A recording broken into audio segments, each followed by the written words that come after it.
You are listening to the Pencil and Paper Podcast Network.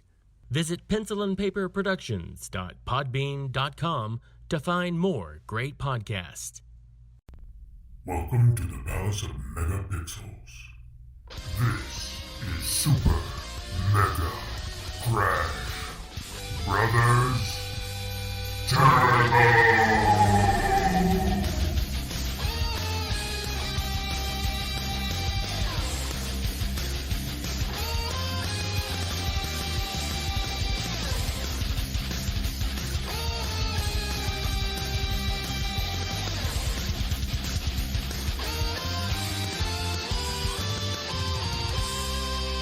Hello, everyone, and welcome to Super Mega Crash Brothers Turbo. I'm your host, Stephen White. With me, as always, is my co-host, Lacey Finley. Happy Monday. I'm back at work. I know, that's the worst feeling. It feels great, leaving the day that you know your next week is full, completely empty, and then your last day off, you're like, dang it. I know, and it's funny because the entire time I felt like I'm gonna have to go back soon. And it's like I just couldn't let it go, even though realizing even on Monday, the whole week. Yeah, I was just like I still have a good amount of time, so don't stress about it. Just try to enjoy it. But I couldn't enjoy it because you know why? Because my body hates me in the way that I have not felt bad. And I didn't get sick. Okay. But my sinuses went ape shit. Yeah. Because we have dry air in the house. And since I haven't been spending time in the house until now. Right. I hadn't had to fight it. And now all of it, it's like, come Monday, I was just like, God, I feel terrible. Oh, I feel awful. And I'm just like, what is going on? And then you just start piecing it together because obviously right now, the first thing comes to mind is COVID. Everything's COVID. Yeah. And I'm like, you sneeze, you got COVID. Doesn't matter. So I'm sitting there thinking, I was like, was I around anybody? Did I do anything? And I was like, no. So I start checking off the list. And then I was like, no, this is just sinuses because I was thirsty all the time. And you just felt that pressure behind your ears. And I thought, well, this is great because come Thanksgiving Day, because you're supposed to, we're not morons. Keep that in mind. We had a small gathering, very safe, very, we weren't stupid. Yeah. But it was nice to kind of see the family and all that. And I hope everybody did do it safely and whatnot. But I was worried that come that day, I was just going to be like, oh my God, I don't want to do anything. But I got better, or I felt better because I was trying to take the steps appropriate to, I guess, make myself feel better. And then I'm right back at it now. I don't feel as good as I did a couple of days ago, even though I'm trying to do things still. It's that shifting of the seasons, man. I get sinus issues really bad. Usually it's a little bit later. And then right when it switches into spring, then it's like, oh my God, forget it. My whole head is just completely full. Well, I know that it would help to have a humidifier. It's not something I have. But yeah, they're not terribly expensive. You can get tiny ones. It's just doing it and finding it, and you got to go to the store for that. Well, I guess I don't have to go to the store. I figure we all just live online these days now. We do. Just giving Bezos more money. So it's just easier. I hate that because you start hearing all these crappy things about the guy. Yeah. And you're like, yeah, but Amazon is so easy. That's how he's made it, man. All of us will tote buy small business, support small. But this, I can click a button and possibly have it here in 2 hours and not have done a thing. Right. We've kind of allowed ourselves to fall victim of how convenient it really is. Yeah, I can't help it. It really is just, it's so easy. I know. That's how he's got us all, man. That's how he's got us all. So I did want to mention something that happened technically yesterday for those listening today, or maybe it's a week ago, depending on when you listen to this. So it'll just say Sunday. Yeah, David Prowse, the man who actually embodied Darth Vader, passed away. I didn't hear that. Yep, I read that first thing when I got up. And again, he's not the voice. Right. But, I mean, the man was big. He made Darth Vader seem like this towering presence, you know. And I don't know, it's just, you don't think about him when you think of the character. But this was the embodiment of the character. Yeah. This was the guy. The one there on the set. Yeah.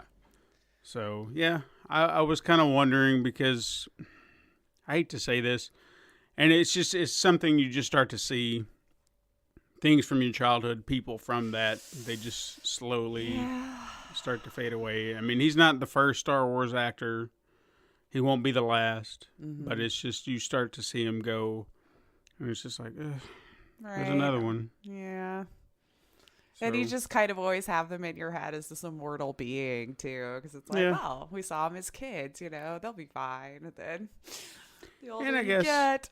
Yeah, and I guess in some way they are. I mean, they live on in the film. And granted, again, we don't see his face, but he is that guy. So when you see Darth Vader on screen, that's him.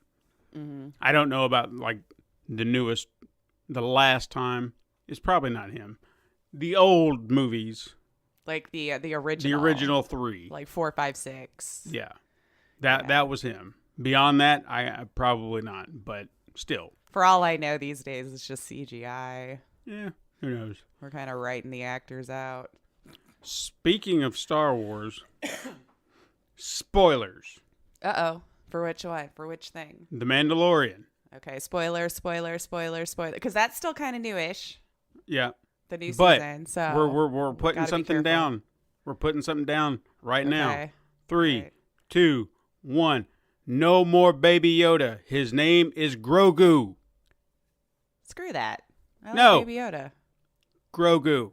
No, I'm not going to conform to that. Damn it. Don't be part of the problem. I don't even watch the show, so my opinion does not even matter. But I like Baby Yoda. Oh, is that like a thing? Are people arguing about, what would you say it was? Grotus? Grogu. See, I've already forgotten. That's how little I don't. You don't care. I don't want to do it. Grogu. All right. Well, I should have known that there was like a Twitter fight about it, but yeah, obviously. I didn't know we changed it though. But I'm probably not going to, not to be rude, but because I don't think I'll remember that. It's been Baby Yoda for over a year. Yeah, that's true. In my head now. But in canon story, he had a name. And we've just now discovered what that name was. Okay. So, his name is Grogu. And if you can remember that's the name, problem. If you can remember the name, if you're committed enough to watch it. Right. For those of you actual fans. With you could be like, you know, the Baby Yoda thing. Yeah. Okay. The I'll give you that. Yeah. If you're not watching, I'll give you that. If you watch the show, you call him Grogu, damn it. Okay. That's how this goes from here on out. Got it. We've set the standards now. This is heretofore. Got it. I will hopefully remember that. What I'll remember was, didn't you hear that Yoda, like Baby Yoda, actually had a name? That's probably what I'll remember. And you'll be like, oh yeah, what was it like Grobin or something? Yeah. Groot? No, different story. Anyway. I'll do my best. I just wanted to throw that out there. Another thing that I wanted to bring up, and I don't know if you've ever watched this, but do you know who Joe Bob Briggs is? I feel like you should. The name kind of sounds familiar. He's a tall Texan gentleman. He's been on. He's kind of like a film buff critic. Oh, he looks kind of familiar. You'd probably know him if you saw him. Yeah. Again, if anybody knows me, names always escape me, but I'll remember faces and stuff. Well, he has a show on Shudder called The Last Drive-In. And essentially it's in the vein of the old, what would you call them? Like the old late night movie hosts where like Elvira or Zachary or somebody like that, where they host. We have the great Sven Gulli around St. Louis Yeah. too. I don't know if you've heard of him elsewhere. Sven Gulli, I remember. Yeah, I've heard of him. All right, yeah. So he's kind of in that same vein, but with this, he's not constrained by television standards. So he can present horror movies as they were. He talks about them, and depending on how it operates, like I watched one that was Hellraiser 2, and he actually talked to some of the people from the movie, which I was like, oh, that's cool. Oh, fun. Yeah. Because, I hadn't seen interviews with them in years. But other than that, I mean, it would be him just talking about the movie in interstittals, maybe every 20 minutes or so, as you're kind of doing it. I didn't realize how much I wanted that.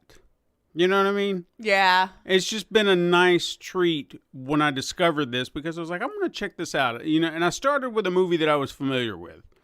And then the more I've watched it, I'm just like, there are a lot of movies in this seasons that he's kind of created. I guess that's what you'd call them.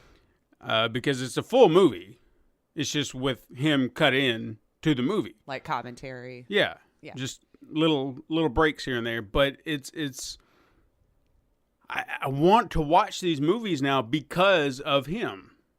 Because I want to know a little bit more about the movies here. Because he's always got interesting facts about it. And the more I watch this, I miss an actual time that I used to get together with friends and watch these movies, And it's been years upon years that I've done something like that. I mean, this is long before COVID came along. Sure. So, but yeah. Back when people made fun of us for just not wanting to go out and do things. Yeah. But this is something I would love to do. I'd love to have friends over and say, hey, we're going to watch The Last Drive-In. We're going to watch this movie or that movie. And no matter how good or bad it is, you're just watching it just for the fun of it, Because he's presenting these movies full well knowing, good or bad, what it is. And is trying to tell you the good or bad because of it. And that's the beauty of it. Oh, fun.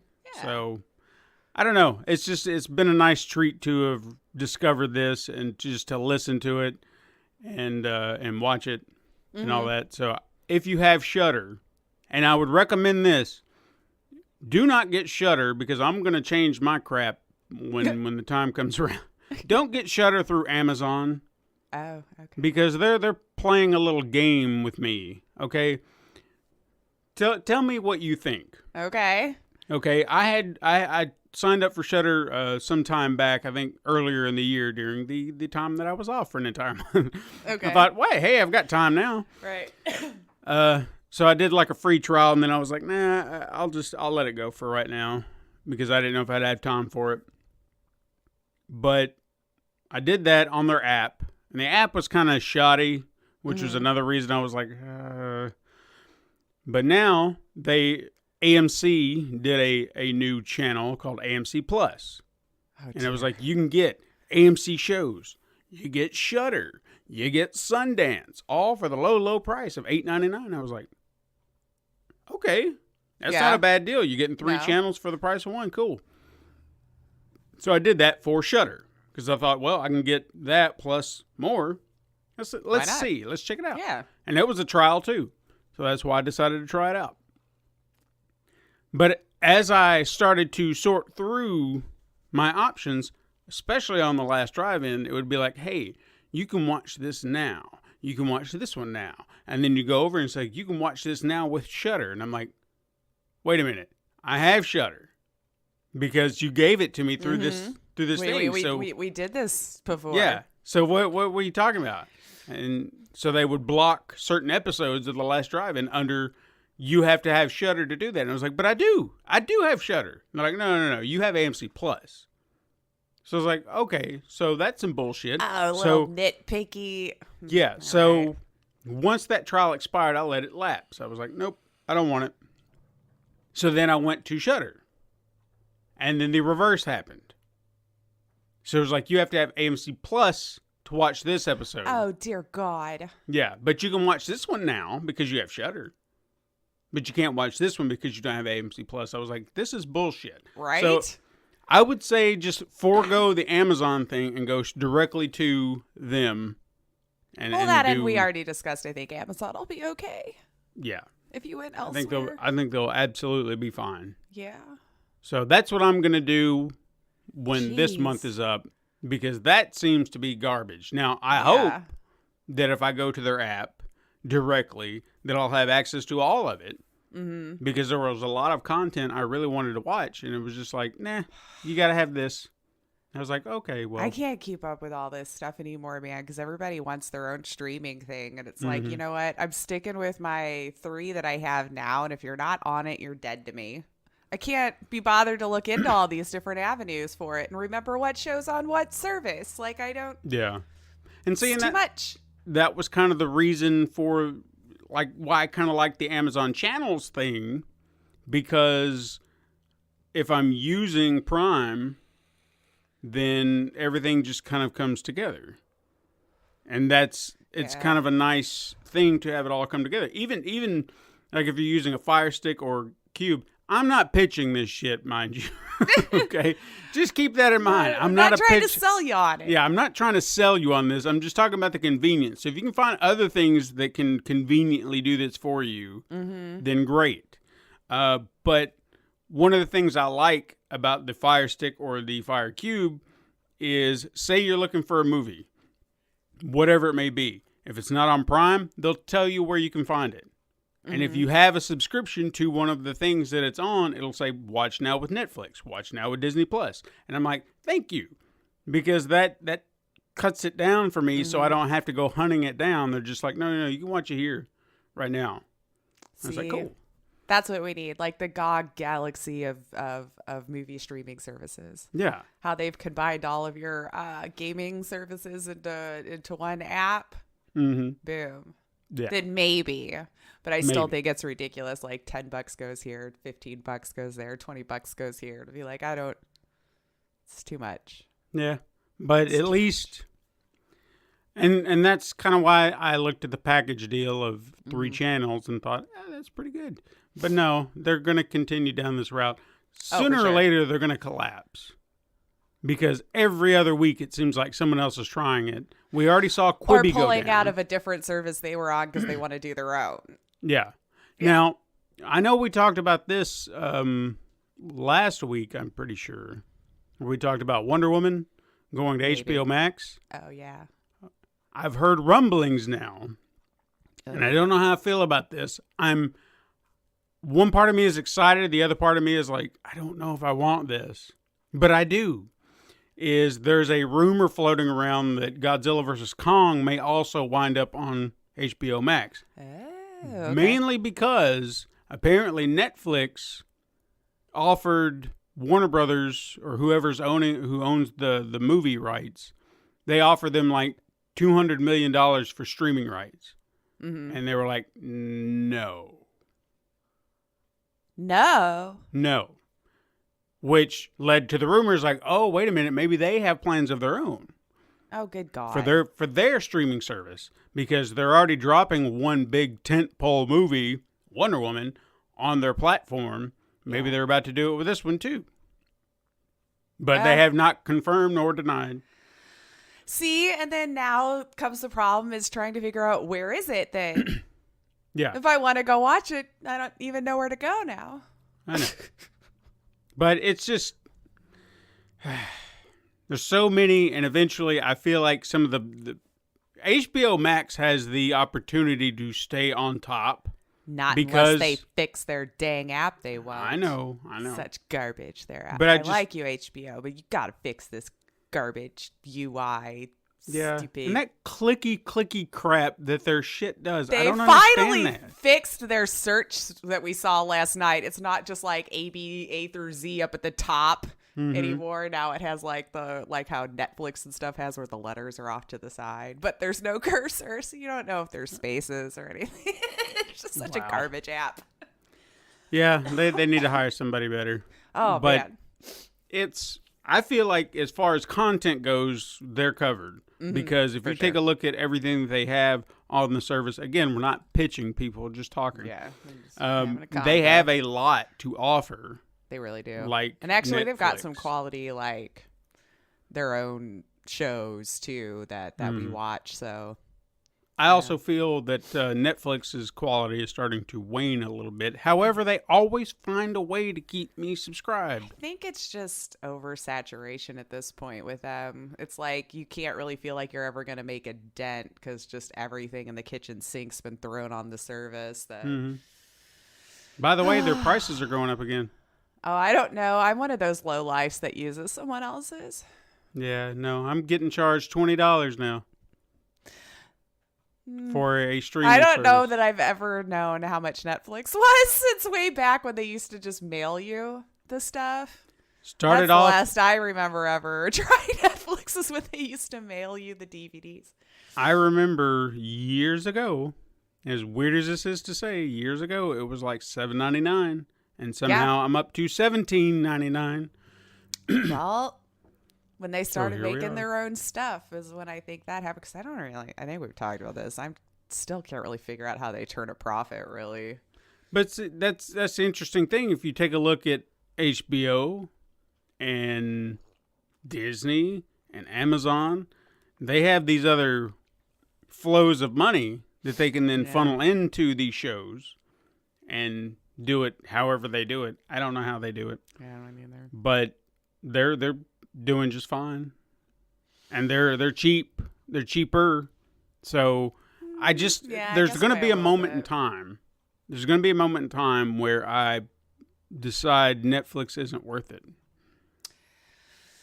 because they keep I'm starting jacking to up get the that price. way with Hulu, and not just because I think the quality of content's going down, but they're one of the ones that keeps losing most of the shows because whatever network has that show wants to do their own service. So it's like everything's starting to split away because they want to make their own buck.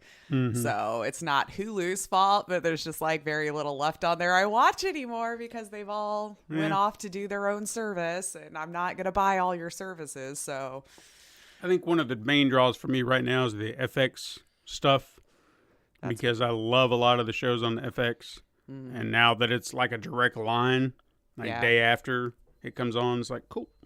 Yeah. There it is. And then there are a few other shows I watch that they're my are on line there. to Showtime. Yeah. Because I get it a little cheaper through them. I still watch HBO shows on there. I don't now that I have HBO on its own. I got it like free with my AT&T internet. So I just said, okay. So it's its own app, but it's included as long as I have whatever that deal is. Yeah. I mean, the only reason I watch them on there is because it's just, if I happen to be there already, Oh, I'm yeah, it already makes no here. difference. Yeah, I'm I'm sure just they're gonna go still ahead and getting watch the this. views either way or however Yeah. they keep track of who's watching what. I mean, I'm going to still watch your show, but I'm here already, so I'm going to stay here. I'm not going to swap apps when I can just watch it here. That's one of the things I like. If I have the convenience to choose where I want to watch it, I'll still watch it. You know, just As give long me as that I'm option. here already. Finally, before I ask you the all-important I was question, going to say video games. and this is a video game thing, I have decided that I am no longer going to actively hunt for a PlayStation 5. Oh, yeah, Because- that's fair. Now, I was kind of doing it just because. I was like, this will be fun. And then I started realizing how frustrated I was getting over it. And I was like, I thought I didn't want this as much as I thought I didn't. But apparently I do. So I'm just not going to do this anymore because I'm Yeah. getting frustrated over something that is not that important. I would and just I'm just wait not it going to do out. it. Yeah. Yeah. Because I'm tired of all the bots. I'm tired of all the nonsense. Until I can find one that's there and I don't have to fight over it, I don't care anymore. And retail Yeah. at retail price. At retail. I'm not doing, and anybody who does eBay or sellers or scalpers or whatever you want to call it, they're scalpers. I even saw people selling boxes. Oh, yeah. Boxes. Yeah, people are great. Mhm. They're But- excellent. I refuse to do it. I want a PlayStation 5. Yep. I do. But Eventually. eventually, I would like to get it when I can just go to the store and get it. Right. I would like to just shop online and be like, hey, look, they got PlayStation 5s. Do I want one? Yes. I'm going to buy it right now. And then by then the library will be bigger of games. Mm-hmm. The bugs will have been worked out. Just think of it that way. Yeah. It's more of a sense of I'm not going to stress over something that I don't really need. Yeah. I want. Mm-hmm. I don't need. Right. And it would be nice to have one. Sure. And I guess the idea of playing these games, because again, Miles Morales, that's one of the main reasons I want to play it. I can play it now, I know this, but to play it there is making it look so much better and prettier, and that's it's all great. shiny, and you can beat it faster because there's no load times. Yeah, I miss that. I've seen that load time in action. I miss it. But at the same time, I want to be able to buy one on my terms, not someone else's. When they're just like, Black Friday deals are coming. Oh, we're going to put out a little stock tomorrow. Oh, you better be ready. No. You tell me when I'm going to have a full opportunity to buy one on my terms, and I'll do it. I'm going to say 6 to 8 months. Or I'd probably springtime. say at least a year, maybe. Yeah. Well, I mean, maybe not. Depends on how long we keep staying in lockdown, because I think that's benefited video games quite a bit this year. Yeah, very true. I mean, the one silver lining is the video game industry should be doing all right. But again, seeing it firsthand, these people snatching them up, selling them at marked up prices. Again, Katrina's got an aunt that's doing it. That's insane. And she's just like, what the fuck? You know? Yeah. No, He's it's like, a garbage thing to do. you could help us out. You could give us one right now. I could get one from you. Pay you back exactly what you paid. But no. They want the markup. So fuck them. I'm not doing it. No. And it's kind of disheartening to know that there's plenty of people who do it. Otherwise, this business wouldn't be thriving. Mm-hmm. There's plenty of people who are willing to pay it. So until that stops. Yeah. And it's sad knowing that there are plenty of them out there just sitting waiting to be played, and it's because of people like them that no one is. We actually have one little story about that. Oh, okay. Now that we've probably exhausted it ad nauseum, but yeah. Sure. It's going to be one of those things, guys, that it's going to be a problem for a long time. So what you been playing? Oh, man. So I've, like, you know how you're dumb and you have, like, 600 games in a backlog and you see a sale and you do it anyway? Mm-hmm. Yeah, so I was one of those people. There was, like, a bundle of, like, 7 games for, like, $5. I'm like, all right. Because Peaky Blinders was in there. Oh, okay. And that normally retails for like $25. So when I saw it in this bundle for $5 and it was a legit site, because I spent like an hour looking around because I'm like, this can't be right. Like, are they reselling keys? Like, how is it so cheap, you know? But no, legit site. So I felt good about it. But then I ended up getting addicted to one of the little indie games that was in the bundle and have barely touched Peaky Blinders. Which is so funny because I was like, I'll just play this little rinky-dink game until it's finished downloading. I mean, nothing takes that long to download, but whatever, you know. And it was called Rec Center Tycoon, and it's exactly how it sounds. It's this little, top-down pixel art where you're building a rec center and trying to make money at it. And I got insanely addicted. And then I was like, man, I bet they're probably not even really working on this game anymore. You know, like it just felt like maybe they weren't. But then when I opened my rec center, the little patrons had masks on. Not all of them, mind you. But I was like, okay, so this gives me hope that they at least have touched it this year. You know what I mean? At least. That's typical. It's good that they put that attention to detail. There's like, there are some good ones, but then there are those others. And I could just ban everyone. But again, I'm that business owner where like, I got to make money. And I'm sure the COVID's fine in my little fictional world here, so we're just gonna let them all come in and work out and it's fine. And I think I've pretty much done all that I can right now because it does say in the bottom that it's, you know, early access and still in alpha and all this kind of stuff. So I might email them though, because they had it up there if there's any bugs to email this. And there was a couple little things that I saw, and if nothing else, just to be like, hey, I'm actually think this is a fun little game. So I don't know. Maybe you're a dev of 1 to 2 people. Might feel good to know somebody else is liking it. Maybe a little more inspiration to keep working on it. But so yeah, I like lost way too much of my life to that game. Why? I don't know. It's just one of those things. But it was so cute, and I just kept playing it, and now I'm making money. But I don't really know what else to put in there because I've pretty much unlocked all of the research at this point that doesn't say coming soon. And, you know, I don't know what else to do with it. So, because I've just let them keep coming in and making money, I guess. Yeah.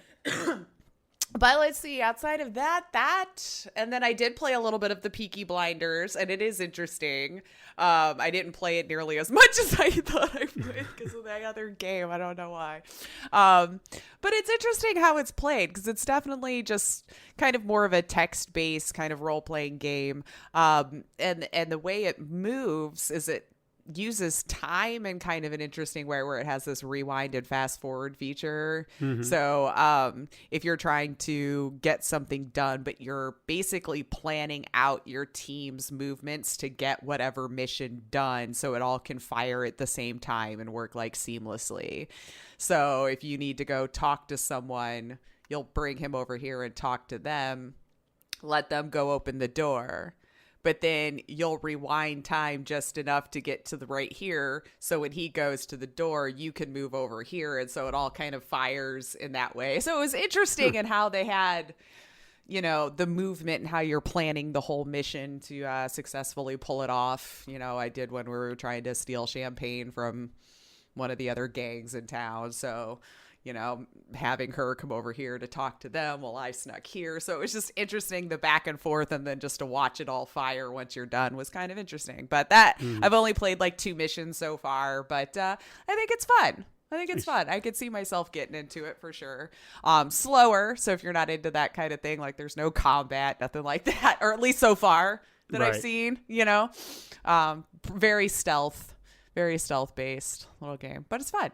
Nice. So, and then I got them all for $5. So I would say even if I don't play any of the other games on there, I kind of got my money's worth out of just that one little game already.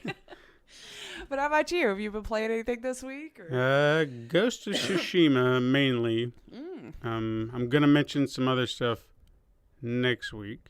Okay. But I won't say anything now. But Ghost of Tsushima is eating up a lot of my time. I'm on the last stretch of the game, I guess.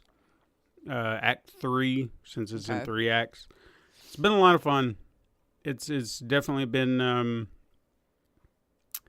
it's just a gorgeous game to look at. Yeah. I mean, I think some of my time, you know, in some games, even like open world games, I mean, you can be in awe of how large it is and how big it is. And by comparison, it's big, but I don't think it's as big as some games are. You know what I mean? Sure, like today, I mean, this is not like Red today's Dead. open world. Yeah, it's not Red Dead big or anything like that. It's big, but just not that big, which, again, I appreciate. Don't make it doesn't have to be gigantic. You don't have to find 500 artifacts and all this other garbage. Right. Everything is very limited. There are things to find, but it's just like 20 of these, 10 of these, 40 of these, spatterings here and there, and sometimes they're all in the same area. Which, thank you. There you go. You Yeah. know? Right. But it's just, sometimes you just look at it and you're just like, this is gorgeous. Like the attention to detail on every little thing, the colors. I think that's another thing I love. Oh, the colors are gorgeous. Yeah. Because in a lot of games, I don't know how you feel about this, but say a common platformer or something where you have levels. You'll start off with a bright and colorful world, and then the next world is like, it's not as colorful, and then maybe we'll go back to colorful, and then it's like dank, drab, drab, drab, drab, and then it just goes down into metal and just no color, and it's all monochrome, and it's so depressing looking. This game is gorgeous at every moment, because whether it's the foliage of the trees, or maybe you're just sitting on a cliff, and then the sun is setting in the distance, and just... It's gorgeous. Yeah. You just want to sit there and look at it. I found myself doing that in Red Dead stuff too, where I would just kind of have him sit, just kind of like look around him. Gotta appreciate that part too. Those Yeah. people who created the world, they need some love, man. For sure. I Yeah. mean, they did a fantastic job just making it look, it's wonderful eye candy. The entire game has been since I started playing, and it's not stopped. Now, granted, I am not too far into the area in which I'm in now, which could definitely fall into the category of falling into the tropes that I mentioned, but I'm going to hope that they still found a way to They've held out find this far. Yeah, because the area I'm in now is snow covered, so it'll be a little monochrome in color, but I don't know what little things they could throw in to add to that, because I haven't seen snow up to this point. You know, everything they've done have been forest, marshes, beaches, things like that, mountaintops. Those are the best, especially when the sun is setting. But I have faith that what I'll see up there will still be just as interesting, if not more so, in its own unique way. But it's a gorgeous game, and I'm getting really good at combat too. Like, so I will say this: like, you go in and once you find out you can kind of hack and slash, you're just like, yeah, I'm gonna hack and slash, ha ha ha, and then you Switch my stance. yeah, and then you do those things like that. The switching stances is very important as well, because you have 4 different stances, so each one is helpful to whatever combatant you're at. But then there was another move that I unlocked where you can do like a counter move if you dodge correctly, if you dodge at just the right time. And what that did for me in my head is I was like, okay, well, let's try a different way of combat. So you just sit there waiting at the ready, you know, as they're getting ready to attack you. And then I still have my guard up, but then as they attack, I dodge. And then that makes them open for an attack. So then that shifted my approach to combat. So now I'm a little bit more tempered, and I wait, and I kind of observe everything if I can. Sometimes it's just chaos, and it's like, all right, hack and slash. Right. Button, button, button, button, button, button. But, oh yeah, it's pretty amazing. I mean, just everything about it. I can go on for hours, but I won't. Well, glad you're enjoying it. Yeah. Anyway, fun. what you got in news?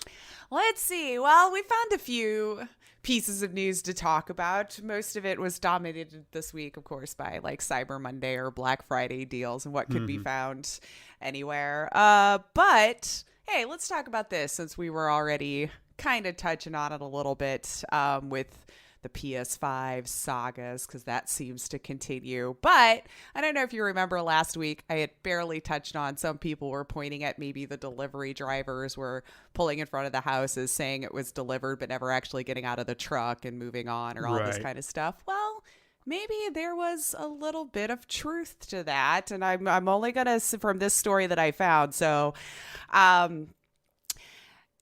some people were suspecting, as we said, that maybe these delivery drivers were quote unquote misplacing the consoles. A content creator who goes by Boone on Twitch, and he's also part of the Twitch Chicago meetup board. So lovely gentleman. He was actually on the news, the local news, sharing his story of him attempting several times to have one delivered and how many failed. The TLDR, because I was following this Twitter that he put out, or a tweet, I guess is what you're supposed to call it, for like a long time. Right. I liked it just so I could follow this thread, because this went over the span of 12 days. Okay. So they were scanned for delivery and then just halted. So he would go and check, and it was, all right, maybe they're overwhelmed. It hasn't left the warehouse. But this just kept going on for 4 different retailers that kept going to the same FedEx warehouse that was supposed to go out to deliver. So some of these were 2 at a time.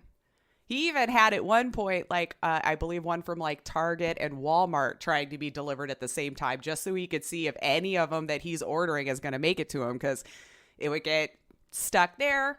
The retailer would refund the money and go, hey, yeah, I guess you just got to sign up for our email alerts to know when another one comes in. So it wasn't like they were offering to just send a new one when it came in. They were just like, yeah, sorry. So Finally, he found success through GameStop, but opting to pick it up from the store as opposed to having it mailed to him at that point. So NBC News in Chicago interviewed him and one other couple that experienced apparently the same thing, with it all going through the Niles warehouse FedEx.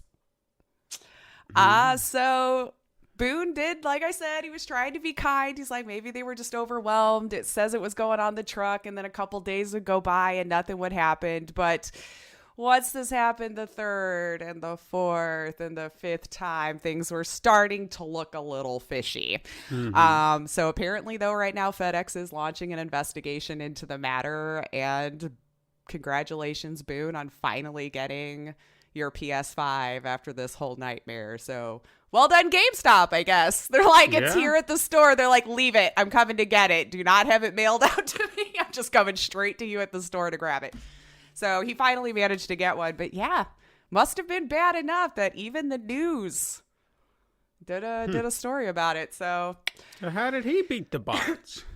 That's what I don't. Yeah, that I don't know. That I couldn't tell you, because he did manage to get like 5, I guess, ordered, but they weren't making it past the delivery process. So I guess keep an eye on that. And if you are one of the lucky ones to actually have it ordered, maybe you should just opt to have it picked up, because maybe this item is just so hot that people are just freaking stealing them now at this point and everything. Because we talked about last week where they would get empty boxes, they'd get an air fryer or a foot massage or something else would be in there outside of their PS5. So it's driving people crazy. Just ridiculous. It's ridiculous. It really is. And then speaking more online of that, we've already talked about the scalpers. You were even talking about how you were trying to get it done. And I know we've talked about this back when the NVIDIA cards were having their day in the sun with scalpers picking them up, about a retailer group that actually sells the use of their bots to make these happen. So you could be that garbage person to steal it so you could mark it up. But one reseller group this week admits to snagging nearly 3,500 PS5s, which now means the resale market is about the only place you can currently find these machines. They're sold out everywhere. They knew where to get the consoles before it was even announced. This garbage company, which I won't say their name because I don't want to give anybody any ideas to go make money off of them. But apparently there's about 12 people who works in this company, and charges anywhere from about $30 all the way up to $530 for you to use their bots to find these items. Apparently once COVID hit, they started branching out to other services, because they used to only do it for like sneakers, when like the hottest sneaker would hit. And then they were like, oh wait, electronics seems to be taking off during COVID. We're moving over to there. So they're being quoted as, during the first COVID-19 lockdown, we noticed a huge shift in products that people were buying. So we felt that that was probably a good way for people to make their money back when they were also out of work during COVID. Like trying to explain it away that they're, we're just trying to survive like everyone else. What do you mean? What do you mean? So again, as we've discussed, this is scummy business. This is garbage people. There's services now that they're charging you the privilege of being able to operate as a scummy business. So until a law either is created or people just stop buying them off the, eBay and whatnot, this is just going to insane. 3,500. Insane. That's how many they were able to get before you. So, yep. Or hopefully these websites can come up with some way to actually block it, because it's been proven that a lot of those sites that broke down, like NVIDIA and stuff, where it just crashed, it's because they had all these different bots just like hitting it up at the same time, and they was crashing these websites. I believe it. I think they should put those, prove I'm not a robot things in place. And I don't know how those work. Yeah. Or even if you see more than 2 going to the same address, I feel like we could create another bot that could catch that kind of behavior happening and just stop the sale. I don't know. I could be talking out of my butt here. Well, thinking I understand technology, but just seems like in this day and age, something like that should be able to be caught. Sure. We'll see. Marvel's Avengers has had a rough time, the video game. Has it not? Well, They finally had to admit that they were not hitting expectations even a little bit this week as far as sales. It's been low. The player base has been leaving, and it's definitely below all measures of expectations. And we have confirmation that the game, in fact, performed poorly. Like, it's just not even enough users at this point to even justify the costs of development. They've been operating at a loss for a while. Well, I mean, when you create a game that's a live service that has knockoff characters and you put the same repetitive combat in the game over and over and over and over and over and over again, who wants to play that? Yeah. You'd think at some point they'd stop this nonsense where they think these live service games work. I know there are cases in which it has. Right. But that doesn't mean just because you put something popular on it that it's going to just sell immediately, because that to me is what they did. They were just like, hey, I know Anthem didn't work. Right. But what if we took that same idea, slapped Avengers in it, boom, sold. Sell out, man. I don't know. I've been reading about it for a while, but it just hadn't really been that interesting. So I hadn't really reported on it. But when I saw this one this week, according to this article on GameSpot I was reading, apparently they had a Q&A. And one investor estimated the operating loss of the games division, HD games division, in quarter two at around $67 million. It was just a huge chunk of change. So the company says some of the blame could be pointed at marketing delays caused by COVID. They didn't get to do all the marketing and stuff that they wanted to do.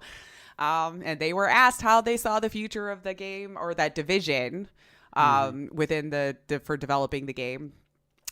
They said that they would consider the entire digital entertainment segment over just the HD games division itself by using income it's generated from like other MMOs and mobile games to offset the losses in other areas.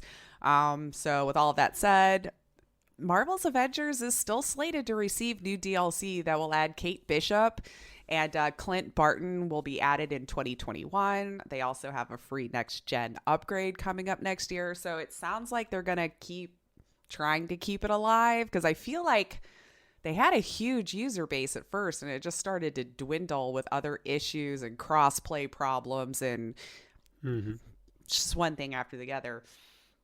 But speaking of Square Enix, shifting gears just a little bit, they made the decision this week to have their offices work from home from here on out.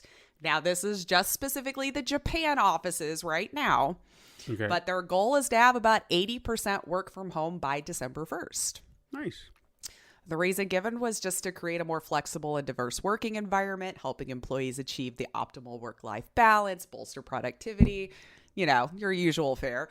It does seem there's a little bit of flexibility with it, where you can be like 2 days in the office, 3 days at home. Some of you will be 100% home. Some of you will have to be some in the office, and they're just going to kind of play it by ear on where they feel your position is going to be the most productive, at home or at the office.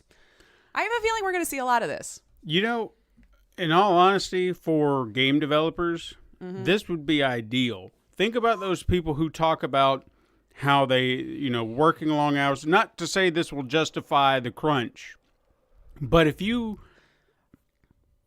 I'm going to play devil's advocate here. Say if you had to work the 80-hour work week or whatever, but you're doing it from home, I think you would be a little less frustrated by that. Well, because if you heard a lot of the people who have come forward and talked about crunch said that, oh, you weren't forced to, but when you see everybody else who felt like they were being forced to stay, then you felt like the jerk for leaving. Right. So that it just kind of created this nobody wants to screw over the other person kind of vibe feel. Yeah. But now, get your tasks, you do them at home. Once your stuff is done, that's good. And you're home. So The commute is good. Yeah, you don't have to worry about it. As soon as you're done for the day, you want to take it. If you want to work those extra hours, you can do it from your bed. You can relax. Right. You can, grab whatever you need. You don't have to worry about all the office politics. I think that would be great. Again, not to condone the crunch periods or the overworking, Right. but I honestly feel like a lot of these people wouldn't have an issue with it. Right. If they were sitting at home, because it was like, yeah, I mean, I'm not doing anything else, so I'll just, I'll go ahead. I'm already here. Find yourself, you got an hour to kill during the day and you felt like just going and doing a couple more things. Why not? Yeah, why not? No, I agree with that. I think we're going to see a lot of that going that way because I can honestly say this is the first time I've ever had a work from home job, obviously, or anything pretty much outside of a restaurant. And I love it. Not going to lie to you. I really do. Yeah. It's like you kind of been given the gift of time. I get all my stuff done. I'm still working my 40 hours. But like as soon as I'm done, like I'm already home. Yep. And just. I can go get stuff done. Yeah. Like it's actually really great. Anyway, moving on. That's pretty much the only big news. It was a slow week, but we have a few quickets to discuss here. So, All right. Let's see. Rockstar has decided you can buy the multiplayer for Red Dead Redemption 2 separately from the single player story mode. So this will be both for PC and consoles, and this version by itself launches on December 1st and will only be $20. But if you do it between December 1st till February 15th, 2021, you can get it for $5. So you can get it even cheaper if you decide to be one of the first to get out on it. So again, this is only the multiplayer version. So if you own the full game already, there's nothing new for you by purchasing this. So don't feel like you got to go out and buy something else. You've already got this content if you already own the full game. Gotcha. So we'll put it out there. But Right. by buying the multiplayer version, apparently in the game will give you the option to buy what will be called the story mode, but there isn't a price listed as of right now. So if you wanted to work backwards for whatever reason, you can do that starting December 1st. Weird. Hey, their multiplayer stuff is what's kept GTA, good God, 11 years now, 12 years now. 5's been out. Was it like 2009, something like that it released? Anyway, so they know what they're doing as far as the multiplayer stuff goes. So we'll see how that works out. Cyberpunk walked us through how we can carry over our save games from your early console into your new one. So both PS5 and Xbox X. It's good to know. Yeah. It looked super freaking easy. I mean, I got to say something about Cyberpunk while we're on the subject. Oh, yes, please. This game better be good. And I don't mean like I'm going to be mad at CD Projekt Red for... Brr. It's not them. It's all the hype around it. If you have all this hype and everybody's so hyped and getting so mad because this game isn't coming out yet and it's only okay. Yeah. I mean, it's... I just I really think want it will be. I want will to be. see it achieve greatness because of all the drama and stuff that's gone on with it for their sake. Right. Think of all them devs, man. They put all this, their blood, sweat, tears, family time, friend time, gone. Just like get because this thing done. It does seem like it's really an interesting premise. I want it to be good for them because I think they deserve it at this point. Because for it to be fair to just it's a shame. I think that's what they're aiming for with all these delays. Like I think they realize it, and if something didn't look like it was going to be 100% perfect or at least 99%, I don't think you could ever push out a 100% product, especially when PC is involved. You got so many different innards. Consoles, it's probably easier because they've all got the same set of specs they're working on, but I think it will. I think it will. But side note, they're going to do their damnedest, apparently, to keep their DLC for the game secret until launch. Godspeed with that, as all I can say, CD Projekt Red. I wish you success because, especially... now it is confirmed that some of the physical copies of the game have already been leaked into the wild. So I guess that means it won't be delayed again, maybe, at least? Some I mean, if people people already have got it. it. So, warning, if you're the type who doesn't like spoilers, those will probably, if they haven't already, start surfacing for people who have gotten their hands on this. So, do your due diligence of what you need to do. So, if you're the type that doesn't want spoilers, just letting you know. Let's see. Uncharted has finally finished actual filming. So, hey. Hey, this doesn't mean that it's completely done, of course. It's just the filming portion, apparently, right now is done for the time being. Obviously, we don't know about reshoots or anything in the future. But since this has been on our radar since, like 2008 or something, we've been off and on with it. Hey, it might actually get finished here, people. So the filming is in the glass. There you go.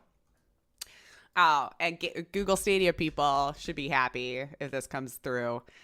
They are saying, promising even, around 400 games coming down the pipeline from around 200 different developers. That'll be coming to your Google Stadia soon. There weren't a lot of specifics about the games themselves. Okay. But to expect them next year. Around 50 games, though, have been announced as unreleased and built for Stadia. So we're getting told at least 50 Stadia exclusive, or at least built for that. Where it goes after that, I don't know. And another 100 or so that it's already out. You might have played them, but they'll be coming to the service. So maybe with moves like grabbing up ex-Ubisoft and EA producer Jade Raymond and hiring devs like Harmonix, maybe we're actually going to start seeing some movement on the Stadia side. So Perhaps. There you go, guys. Hopefully you'll get some games to play. I mean, they've got money to put behind it. So True.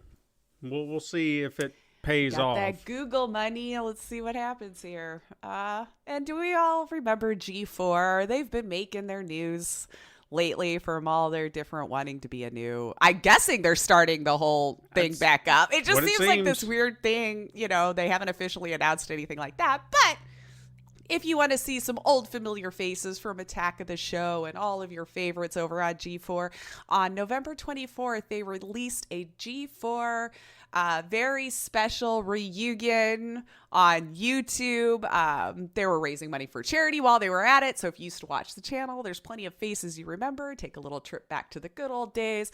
I didn't get through the whole thing yet. It is about 45 minutes to watch about 20 of it, but it was fun. You just get to see them sitting around goofing off with each other and all the original faces.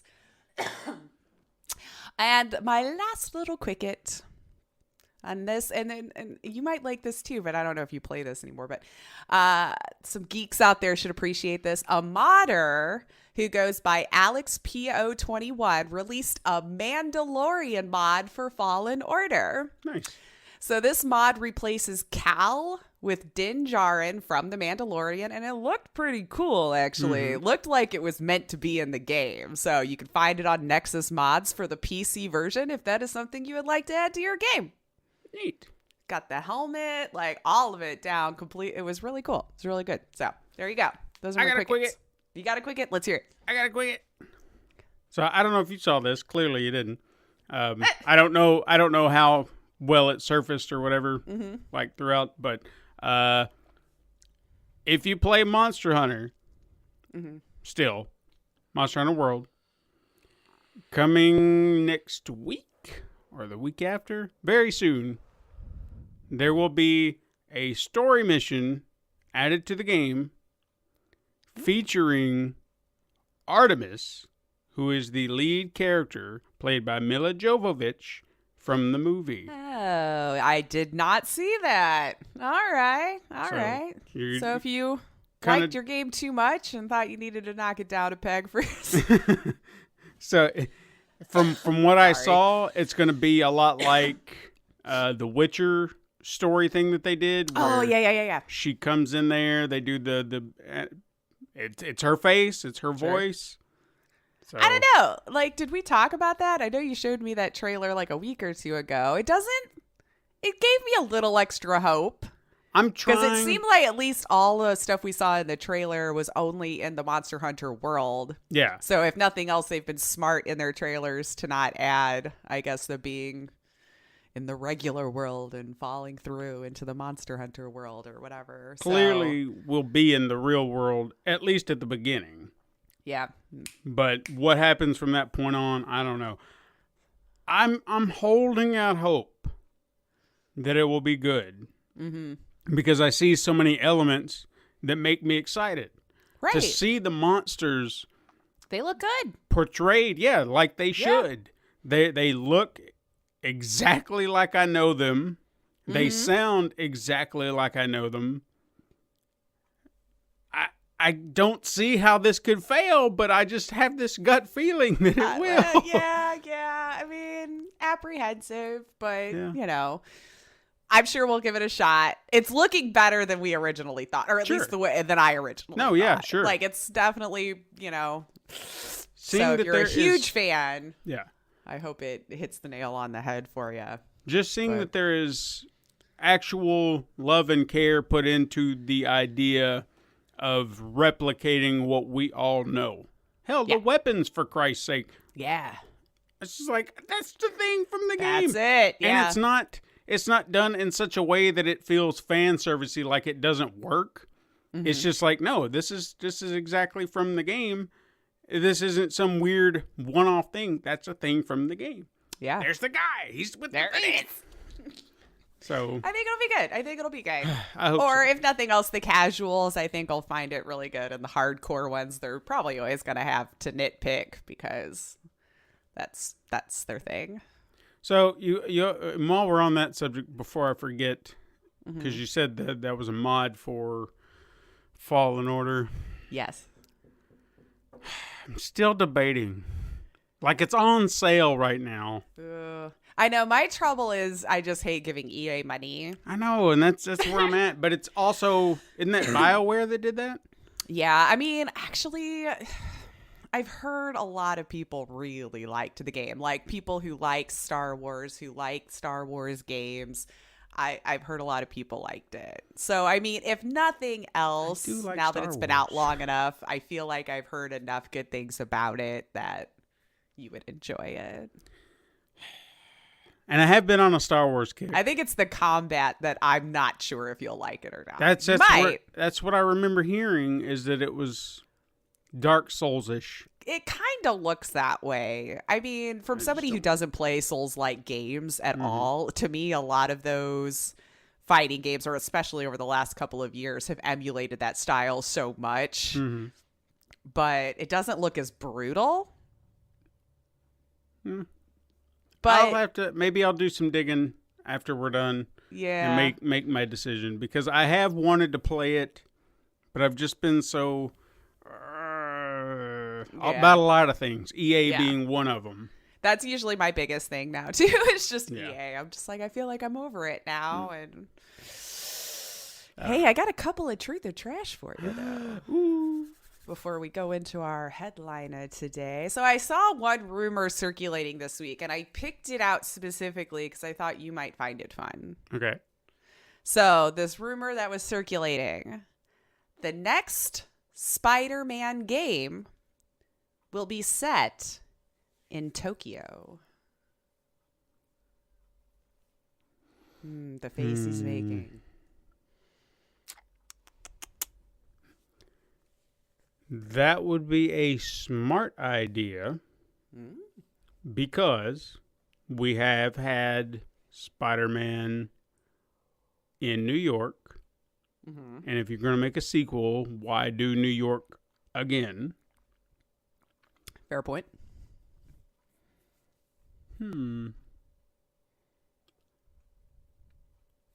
But I don't know why Japan.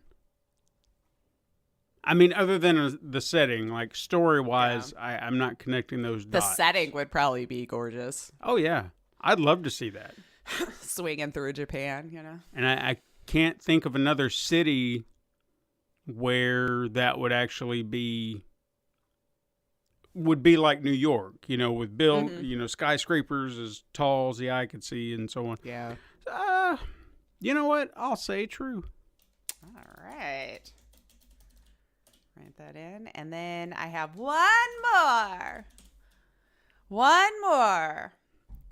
The Wolf Among Us 2 will announce the release date at the Game Awards. Ooh, they usually do announcements at the Game Awards too, don't The they? Wolf Among Us 2. It's had a rough ride. Yeah, keep that in mind, people. The whole Game Awards show, we're probably going to have a lot of news. Mm-hmm. A lot of news. We did hear about that. I don't even remember who snatched that up. Yeah, I'm trying to remember the name of the company that bought a lot of, IPs and then hired a lot of the developers that used to work for them. You'd think But Warner Brothers Games would have taken that back, since that's one of their IP, or at least I was under the wondering what Warner happened Brothers. with a lot of them because they had so many licenses for like big things. Mm-hmm. You know, like Back to the Future and Batman and, Walking Dead. Jeez, Yeah. From Telltale. Sure, why not? True. I hope so, man. That game's been announced, and then, we cried because the whole thing failed, and then, somebody bought it, wants to renew it. The first one was so good. Oh yeah, Telltale got greedy.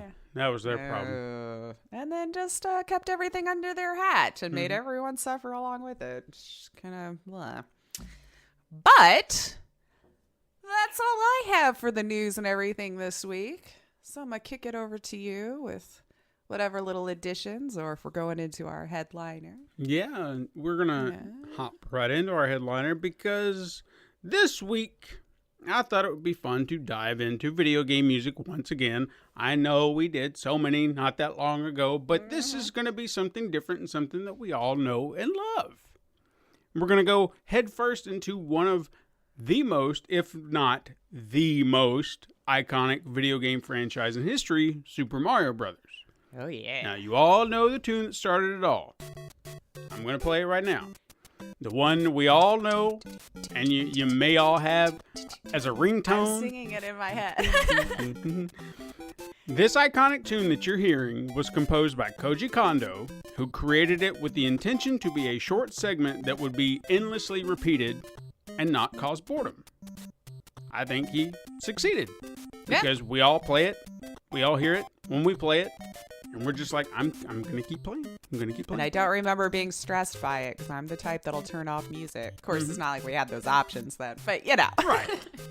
But it's always like when you hear it, you're just like, move, run, go, go, go, go, go. And then, I mean, it's always a good time in your head when you hear the tune. But with this nostalgia. with this tune being the iconic tune, how could any other tune in the series hold a candle to it? Well, if they can't beat it, I thought it would be fun if we could try to figure out what could be considered the number 2 tune in our book. And with so many great compositions found within each game, I had to lay out a few ground rules to not only keep the number down, but also find a consistent battleground to stand on. So with that in mind, we are focused on core Mario games.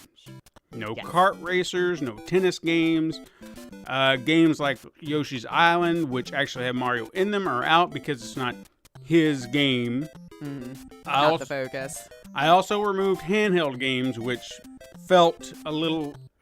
Dude, if we did every Mario game, we'd be here for years. Probably. Trust me, I had it to at least 8 or 9 at one point. I was like, I've got to continue to whittle this down. So You did well then. I removed handheld games and their sequels like Super Mario Land and New Super Mario Brothers.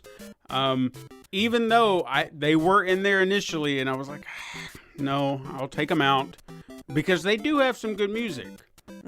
But again, they're not. I don't feel that they qualify as mainline games, but more like spin-off titles in a way. I could agree with that. I know it's arguable, but again, had to keep the number down. So, Right. And while this no doubt will cause a stir, Which ones made it and which ones didn't? Right? I did not include Super Mario Brothers 2 in the list simply because the music within that game, depending on which version we are even talking about here, Japanese or American, it's recycled.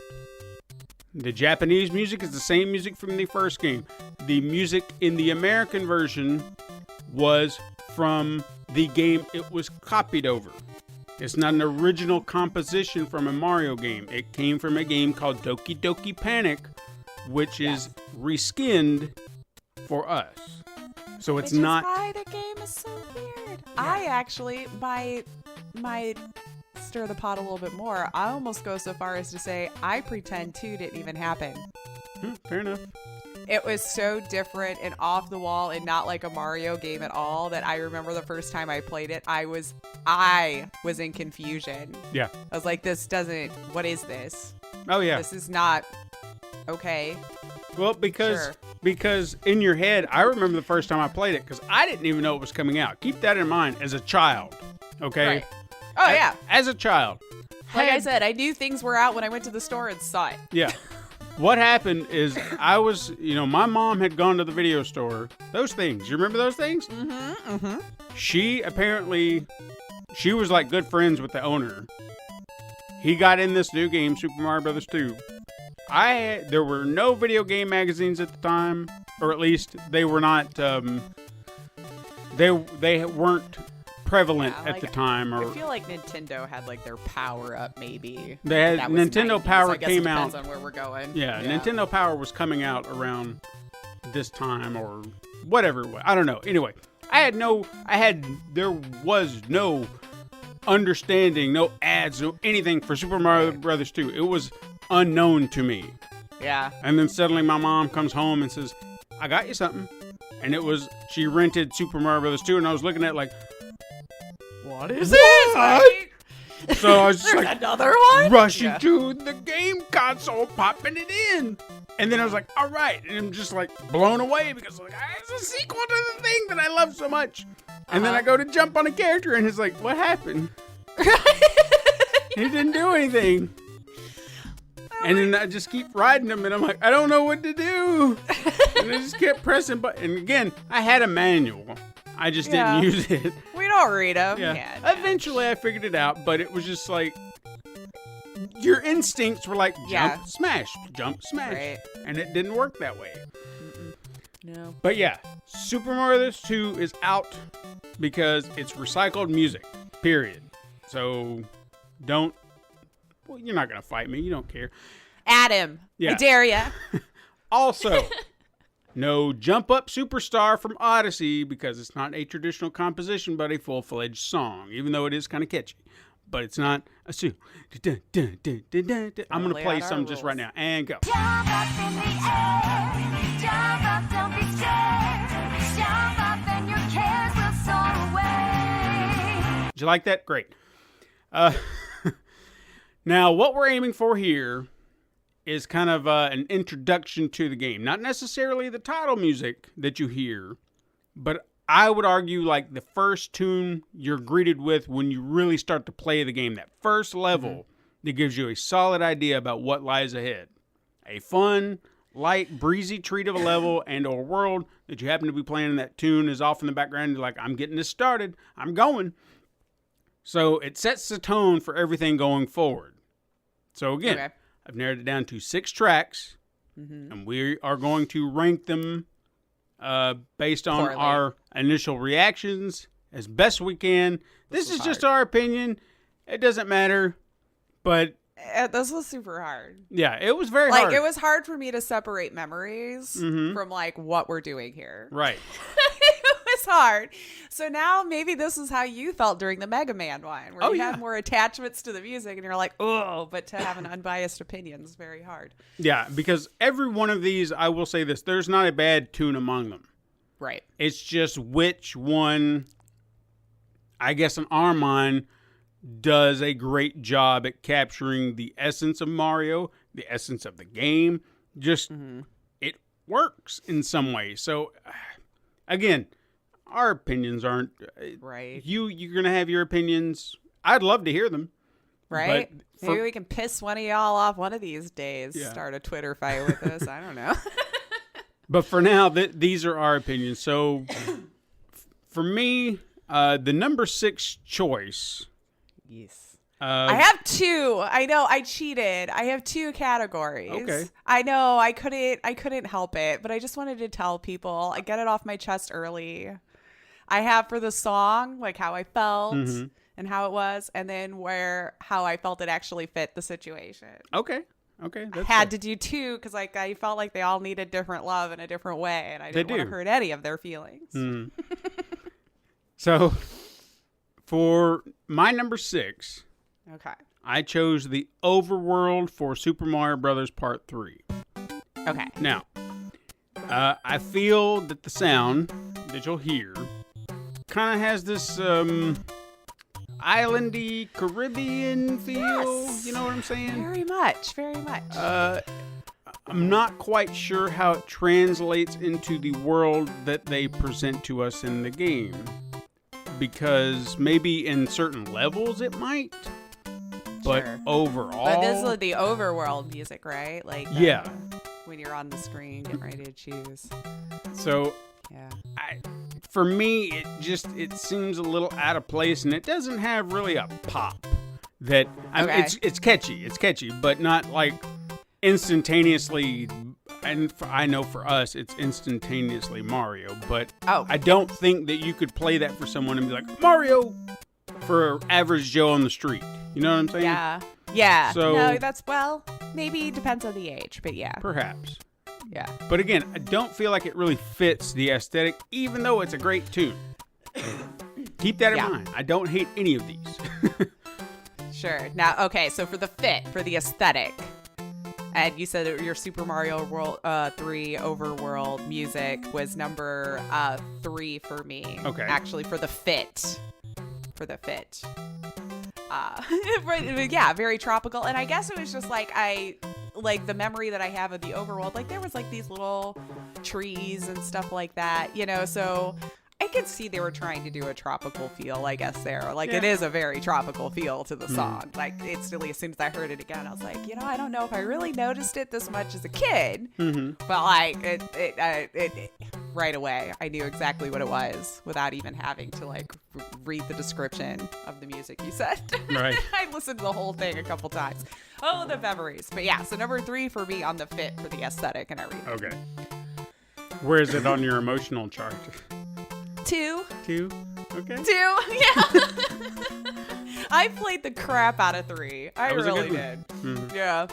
Do I have a story about that one? I was gonna say, I don't know that I have a story. I was one of those losers. I always played by myself. I didn't have like a bunch of friends that would come play games with me. I think the first time I played the game was...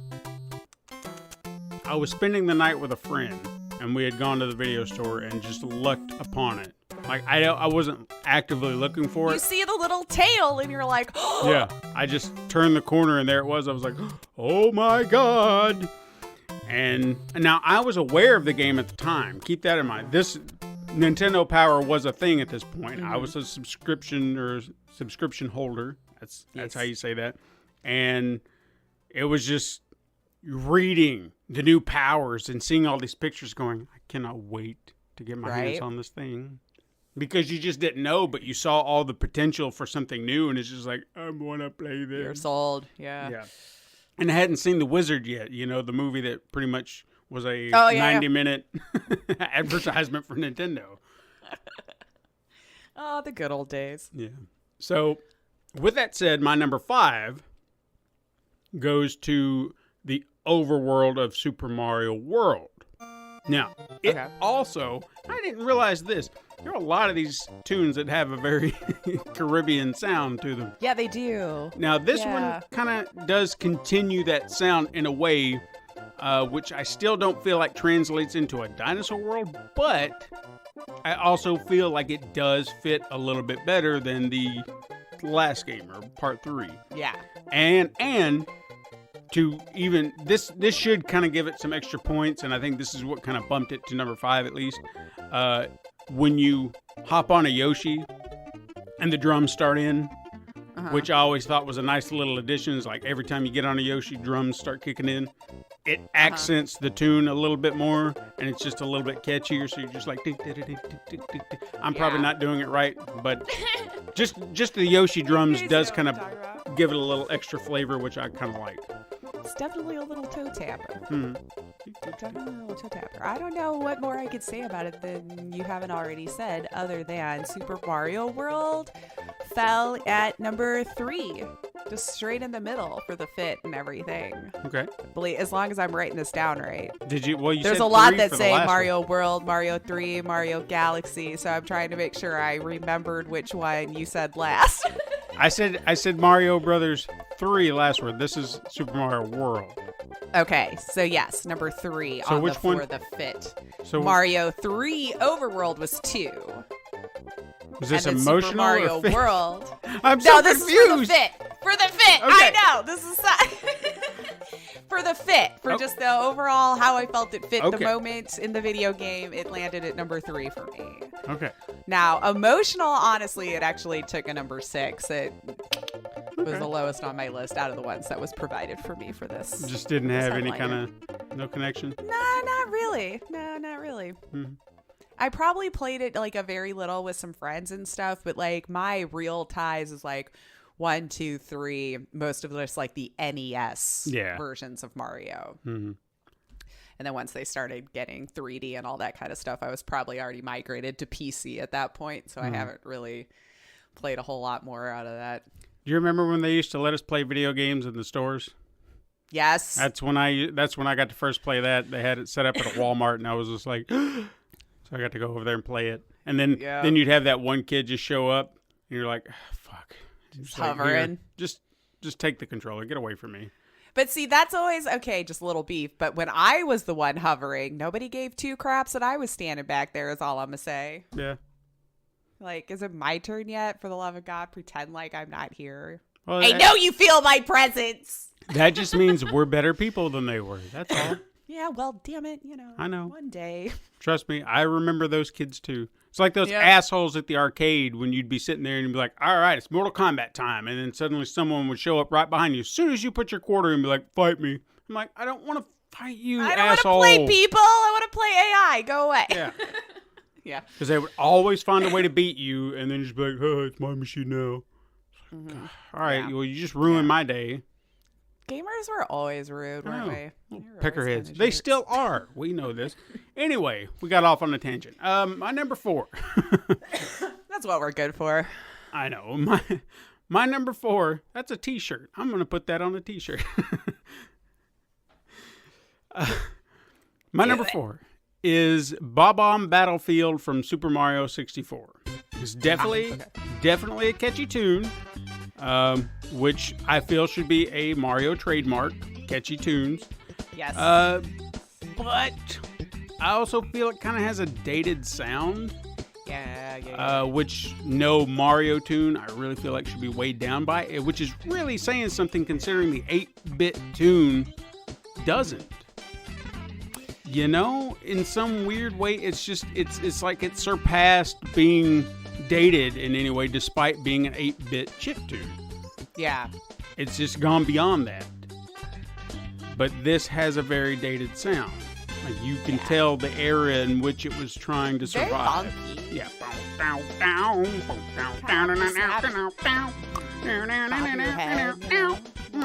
Pizzazz. Yeah. And funny enough, it almost seemed like some of the tunes within it, like some of the sounds they were using to kind of keep the beat up, were actual sound effects of some of the characters in the game, which is just weird. Oh, maybe. You know, it's I don't not know like if I made they that were connection. accenting it in some way, but it was just like, so you utilized some of the similar technology you did. I understand they probably did with the music and other things too, but it's a little bit more prevalent here hearing it. He's like, that's a sound that one of those other things make, and you just didn't realize it until now. Yeah. Yeah, it hit number 5 for me for the fit and everything. Yeah. We're doing that thing again. We're just like, anyway. Yeah, it was like as soon as I heard it, I was like, oh yeah, 8-bit life right here. It's come back. And I probably did actually play that one because I did have a 64, you know, but didn't have as much feel because like it still only landed number 4 on like my emotional too. Sure. It's like, List. But yeah, like 5 for the fit and everything. it was a fun game. I mean, that was actually one of the first games. I mean, the N64 is probably the first console I bought on my own. Like, I had a job, and I remember paying $80. You keep that in mind, people, okay? Keep that in mind. $80 for that damn game. Which, but like to be fair, that would probably be like $200 or $300 now. But It was, I mean, $10,000. it was I understand it wasn't a disc game, it was a cartridge, still. but $80. When I saw Yeah. that price tag, I was like, God. Yeah. And I was like, all right, I guess I'm buying this. And then I did. And then now we're looking at $500. Yeah. So just keep that in mind. I paid $80 for a game one time, brand spanking new at the store. Well, not a scalper. So Right. you're Right. going to complain about $69.99? How would scalpers have thrived then? You know, Oh my we didn't have God, the yeah. internet is rampant. You know, Right? it was just them ruining your concerts outside the hall at that point. Mm-hmm. Hey, yo, buddy, you want a ticket for this thing here? Right? Where were we? Oh, yeah. Number 3. Yes. We were doing stuff. We were doing stuff. Number 3. This is where it got a little difficult for me, was trying to find this perfect, because I love these music. I love these songs. I love these music. That's what I said. I love these music. I love this music. Good Egg music. Galaxy from Super Mario Galaxy. It starts off very epic. Let's get you into the game. And then it just doesn't exude the idea of a galactic adventure. It sounds like a very big adventure. But when you say galaxy, it just doesn't come off as a space adventure. Okay. And this was really hard for me to put it at number 3 because I love this dude so much. I Okay, love it well, so much. I might hurt your feelings, but for all the reasons you just mentioned, made me put it dead last. Okay. Super Mario Galaxy was 6 for the fit for me. Yeah. And it had a very heroic, very montage feel. Like, again, like I'd be watching Mario strap on the shoes and tighten wrist straps or headbands or whatever. Right. Or like a big stage dance number. Yeah. It's like the feel I got. Very Hollywood. But as far as like for the fit of what was happening, Yeah. out of them all, the last. That's fair. And kind of, it was dead last on my emotional one too. So it just, Would you like to hear an interesting tale? I'm going off on a tangent, but this is actually related to Super Mario Galaxy. Would you like to hear a Okay. very fun fact thing that I learned about this game? I always like hearing fun. So the producer, director of this game had every intention to make this a very story-driven, big Mario game. Okay? And he wanted there to be more to the lore of Mario. He wanted you to understand these characters a little bit more, really getting deep and in depth with these characters. And what broke my heart is finding out that Shigeru Miyamoto did not want that. He wanted it to just remain simple and you just play the game and that's it. And in fact, when Super Mario Galaxy 2 came about, it's technically meant to be a remake of sorts that just strips away all story elements and just keeps it bare bones, like most Mario games. And I was like, why? I want to know more about these characters, you know? I want you introduce all these characters. Give me some lore. Give me some development. That's what I love. And that's one of the reasons I loved Galaxy so much, Yeah. because they were like, holy crap, we're actually getting to know these characters. And then 2 was fun, but it was just like, yeah, it did seem bare bones, and like it did feel like a remake. I didn't think about it at the time, but I was like, are they Have we done this yeah, before? I was like, I felt like we kind of did this, but we're doing it differently, but it's kind of the same, but it's not. So maybe it's a sequel and I just missed I don't know. Right. It's weird. But yeah, it disappointed me about Miyamoto. That's all I'm going to say. Yeah. That's weird. All right. Number 2. My number 2. Well, my number 2. And then we already found out. I might have number 2. forgot what we were talking about. Yeah, we're going back to the music. All right, so my number 2, if I can stop choking, is the dry air. That's We're right. both We need the coughing like crazy. humidifier stat. My number 2 would be Fossil Falls for Super Mario Okay. Odyssey. It does an amazing job of saying Odyssey, like the beginning of a long journey. The adventure. Yeah, there is this heroism. adventurous tune, but it doesn't quite hook in the... Nothing about it said Mario, but it did say Odyssey. It Sure. said Odyssey. Fossil Falls, huh? Mhm. Well, for the fit, that was actually my number 1. Wow. And I've not played Odyssey, okay? So I thought maybe this was more fair. Okay. Like, so when I looked up the thing, I was like, oh yeah. And I just like, you felt like adventuring. Yeah. That's exactly what you wanted to do. It really felt like a flight level. If it's not, then big time boo and hiss because like, dude, that would have nailed a flight level like nobody's song ever in existence. But even when it kind of slowed down and gave you that feel of flying through buildings, like maybe this is when you decided to look and appreciate the little people on the ground and then woof back up again. But yeah, for the fit and the feel and everything, quite enjoyed the tune. Okay. Wonderful. Quite enjoyed it. On my emotional, it was 3, just because I felt like I needed to put it somewhere, Yeah. because I had no actual emotional attachment to it, but I knew for a fact I didn't like the 3 below it. Right.